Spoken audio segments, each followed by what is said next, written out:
Welcome to Global India, the Cultural Fusion Podcast.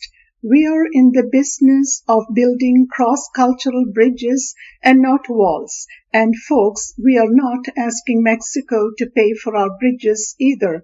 Hello, I'm your host, Dr. Lily Padman.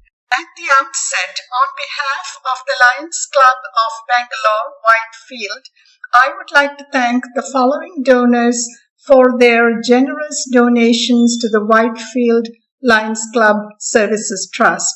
Thangam Nair, Kuala Lumpur, Malaysia; Tara Prakriya, Seattle, USA; Sheila George, Phoenix, USA. We are launching this episode in the midst of the global coronavirus pandemic. Our hearts and prayers go out to those affected by this devastating pandemic. Therapeutic and preventive treatment will hopefully be discovered soon. In the meantime, all of us can do our bits in terms of practicing good hygiene and boosting our immune systems with simple herbal measures like rasam, a popular antiviral soup consumed in South India. Another simple antiviral measure is Namaste, the Indian way of greeting people, which is starting to go viral. Thus, elements of Indian culture like Namaste, taking off our shoes before stepping into the house, rasam, etc. are coming in handy to fight this virus, which can be defeated with our concerted efforts. Welcome to an interesting episode, Human Evolution and Globalization, which may sound esoteric on the surface, but is highly relevant in today's world, where we as humans are faced with almost an existential threat. The climate crisis is real, glaciers are melting, coral reefs are dying, and our carbon-sinking forests are disappearing at an alarming rate. We have with us a widely acclaimed expert, Sesh Velamoor, who can shed light on the mega crisis facing us and what we can do about it. Mr. Velamoor has had a distinguished career in America, having served in senior management roles in various technology companies. More recently, he was executive director at the Foundation for the Future, focused on the mission of increasing and diffusing knowledge about the future of humanity. What a noble mission. Thank you, Sesh, for joining us on this podcast. We are indeed fortunate to have you with us, and we are looking forward to an enlightening experience. Can you give us a brief overview of human evolution and the planetary issues we are facing, along with an analysis of the root causes underlying these planetary issues? Thanks, Lily. It is an honor to participate in this podcast with you. I will start by pointing out that when it comes to paradigms that have attempted to explain ourselves and the world around us, there have been three that I can think of. The first one is what I would describe as the divine creation paradigm, where we and the world around us are explained to be a result of divine creation. The second paradigm that has come along thanks to cosmological evolution and evolutionary theory is 7 stages that have been described, starting with the Big Bang, followed by the particulate, the galactic, the stellar, the planetary, the chemical, and the biological stages of evolution. The basis for understanding biological evolution, also known as natural selection, was laid out by Darwin in his revolutionary tome, Origin of Species. But evolution has not stopped with the biological stage. We're all now in a new stage best described as cultural evolution. In cultural evolution, it is an idea or meme, a term coined by Richard Dawkins that competes to survive. Religion can be described as a meme that has survived, so has McDonald's all over the world, or democracy, while other memes such as communism have pretty much gone extinct. The third and more recent paradigm that has taken hold in our minds can be described as scientific humanism, which focuses on humanity as its God, and that combined with the scientific method can direct the species to deliver utopia. Democracy, freedom, rights, individualism, progress, etc. are manifestations that have ensued based on this paradigm. It should be pointed out that all three paradigms that I've described above are at work simultaneously, even though it is my view that our new comprehensions based on the ongoing accumulation of knowledge at an exceptional and exponential pace, the divine creation paradigm and the scientific humanism paradigm, are approaching exhaustion and are at the crossroads of irrelevance. Almost all of the major crises we are confronting as a species are an outcome of these two paradigms in operation. So, to answer your question, the root cause is a consequence of the combination of the two paradigms in operation and is best articulated as the result of the hubris in thinking that humans, created in the image of the divine, are at the apex of creation, autonomous, in charge, independent of all that is around us, and that we can design and obtain any ideal. It should be painfully obvious that if this was indeed the case, we would have arrived at utopia a long time ago. The symptoms are numerous: wars between believers, terrorism rooted in faith, on the one hand, and almost all of the major planetary crises such as climate change, resource exhaustion, overpopulation, wars between sovereign nations, extreme poverty alongside of extreme wealth in the hands of a few, and the nuclear sword hanging over our heads. So, moving forward, what is a viable paradigm? So basically, we are left with the evolutionary paradigm as the only one left to explain, understand, and accordingly manage our future. More specifically, cultural evolution, and perhaps the next and final stage, was described by Professor Eric Chason of Harvard as ethical evolution. I'll say more about this last stage toward the end. If you noticed, I used the word manage, implying that humans have a role to play, even though there is no purpose or direction to evolution. Well, let me explain. It should be pointed out that cultural evolution can be traced back to the emergence of modern humans out of Africa some 160 to 200,000 years ago. It is cultural evolution that is not completely without direction or purpose. Rather, with the onset of humans on the planet, humans have intervened, but it would be a mistake to think that we determine outcomes as per our goals and objectives. Rather, this is best described as a statistical walk, but not a random one in which humans are active walkers. They are indeed active walkers by way of being participants, but they individually or collectively cannot determine outcomes. Rather, the outcome is an emergence from an unbelievably complex interplay of very large numbers of variables. How so?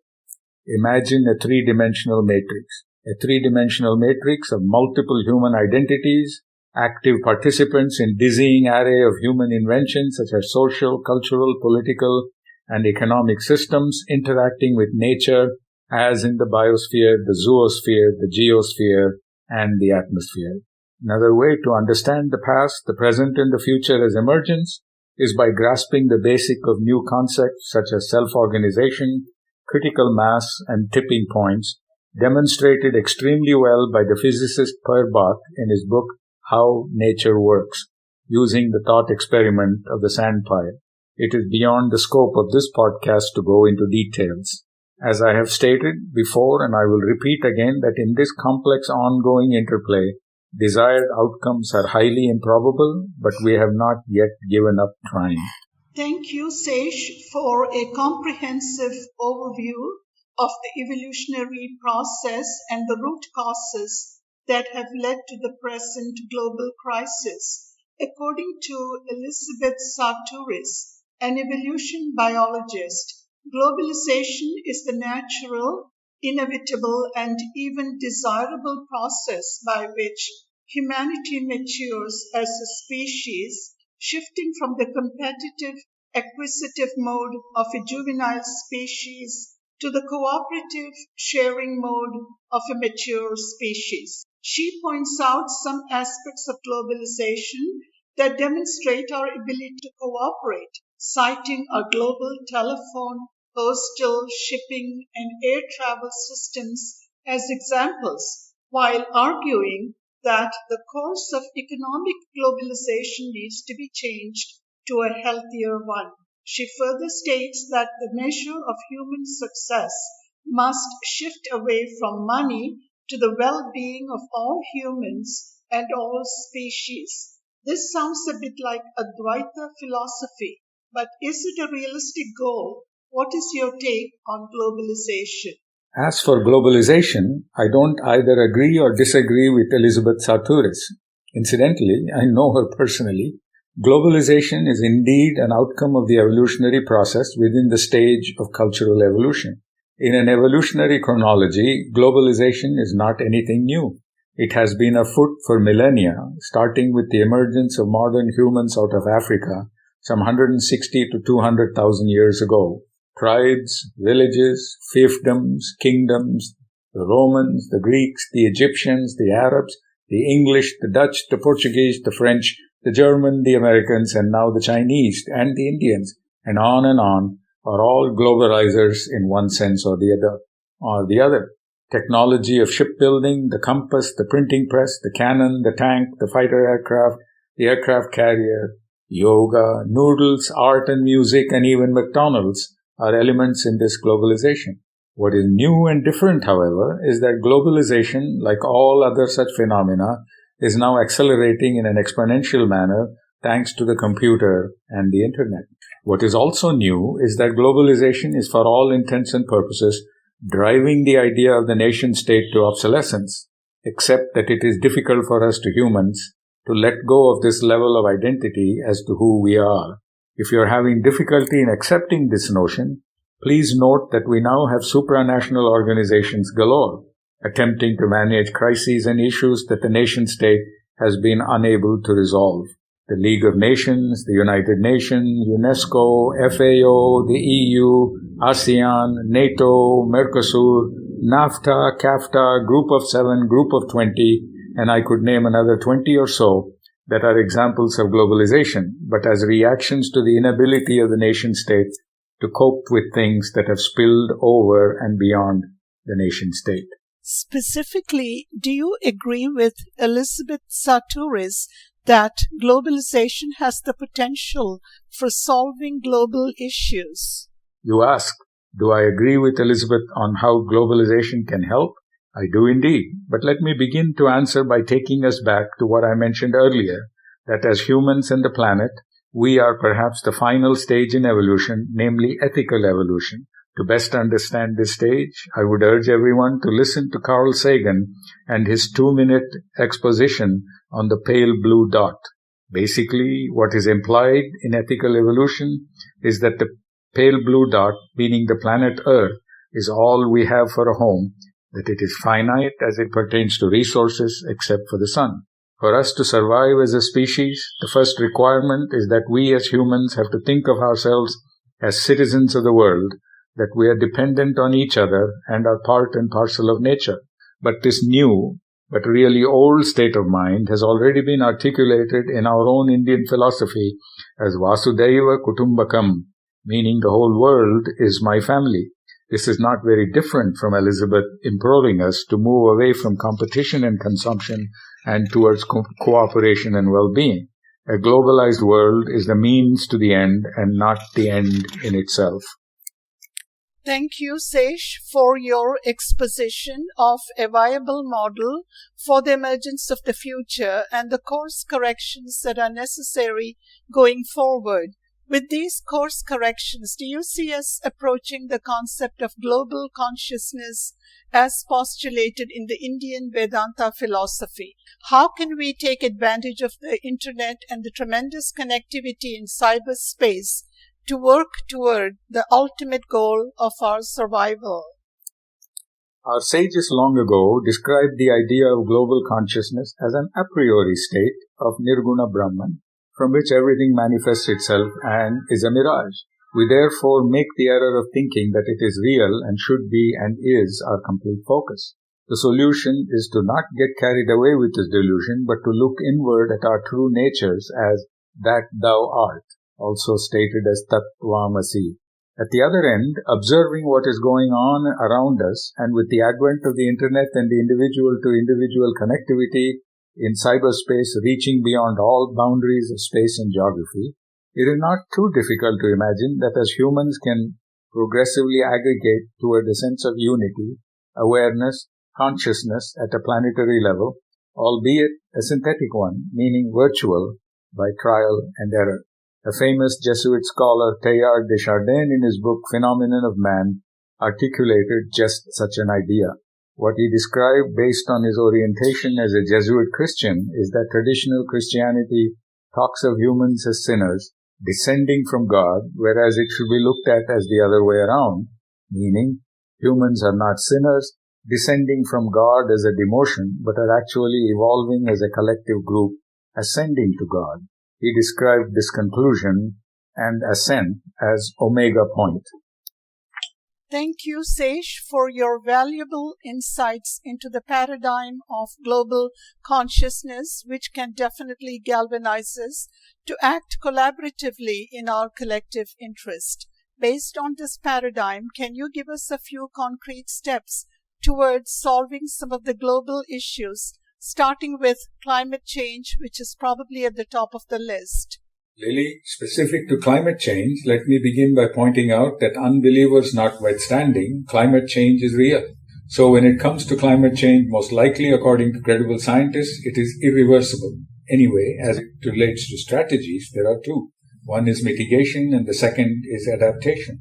Mitigation implies radical shift in how we reorganize every aspect of our lives, extremely expensive and possibly something that will bankrupt us in attempting to do so. Adaptation is probably the more likely strategy. What this implies is moving people from areas that will be impacted, redesigning industrial activity to sink emissions into the ground, and investing in alternative energy resources, etc. Thank you, Sesh, for a very engaging and thought-provoking session with valuable insights into global issues facing us and how we can all work together collectively to solve these problems. Here is a musical piece capturing the essence of globalization.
conclude this episode with a joke about globalization.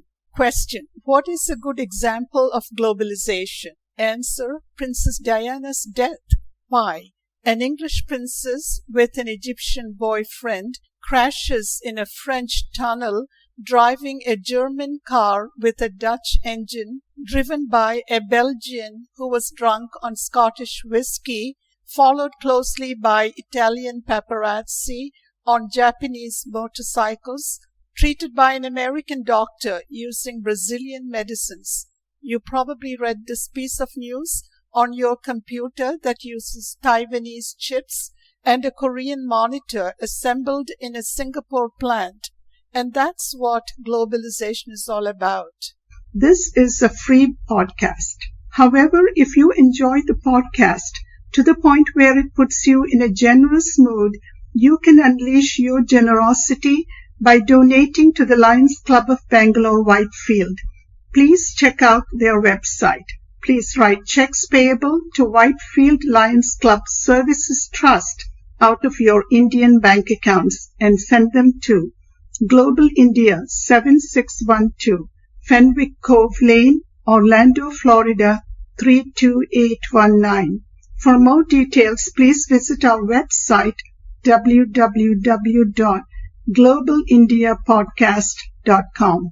Please email your feedback and ideas for future episodes to globalindiapodcast@gmail.com. We would love to showcase your talents and accomplishments as well. All you have to do is to email us a note along with your biodata and a recording of your music. Alvida, adios, au revoir, and goodbye for now.